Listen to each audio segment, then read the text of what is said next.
What's the relationship of the autonomic nervous system and the breath? For the answer, stay tuned.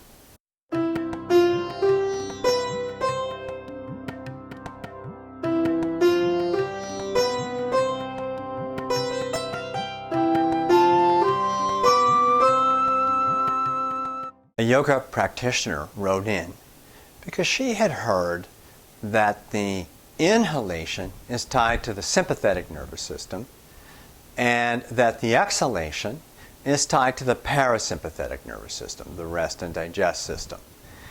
And she wanted to know, was this really the whole story or was this an oversimplification?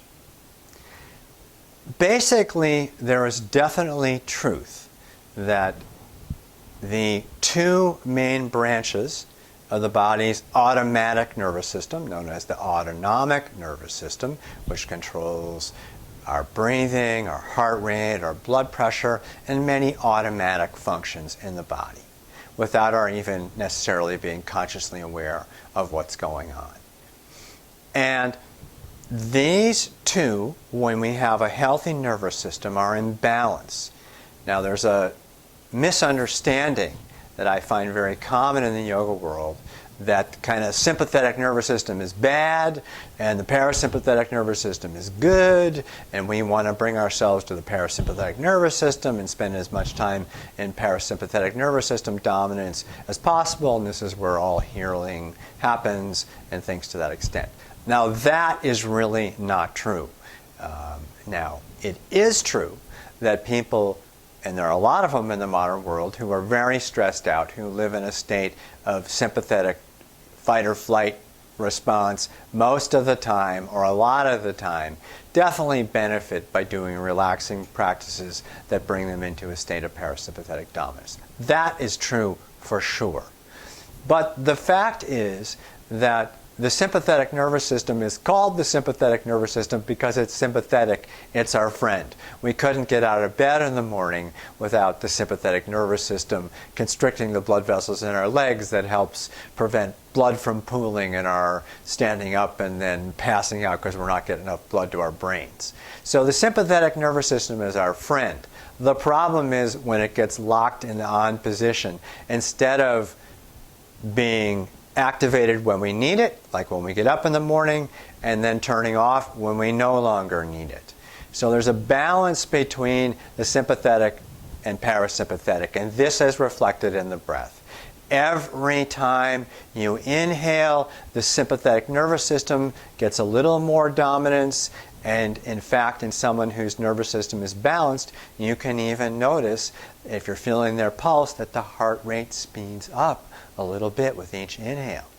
And then with each exhalation, the heart rate slows down a little bit as the parasympathetic nervous system becomes more dominant. And so in a healthy nervous system, those two are in balance. When someone's really out of balance, then we see sympathetic dominance all the time or parasympathetic dominance all the time, which also can cause disease.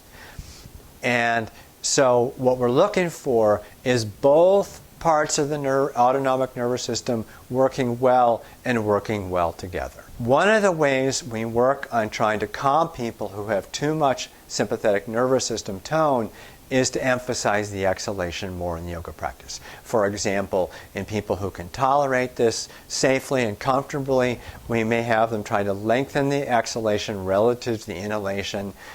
For example, going to a 1-to-2 ratio. Might inhale for 3 seconds, exhale for 6 seconds, or inhale for 4, exhale for 8. This 1-to-2 ratio tends to be more stimulating to the parasympathetic nervous system.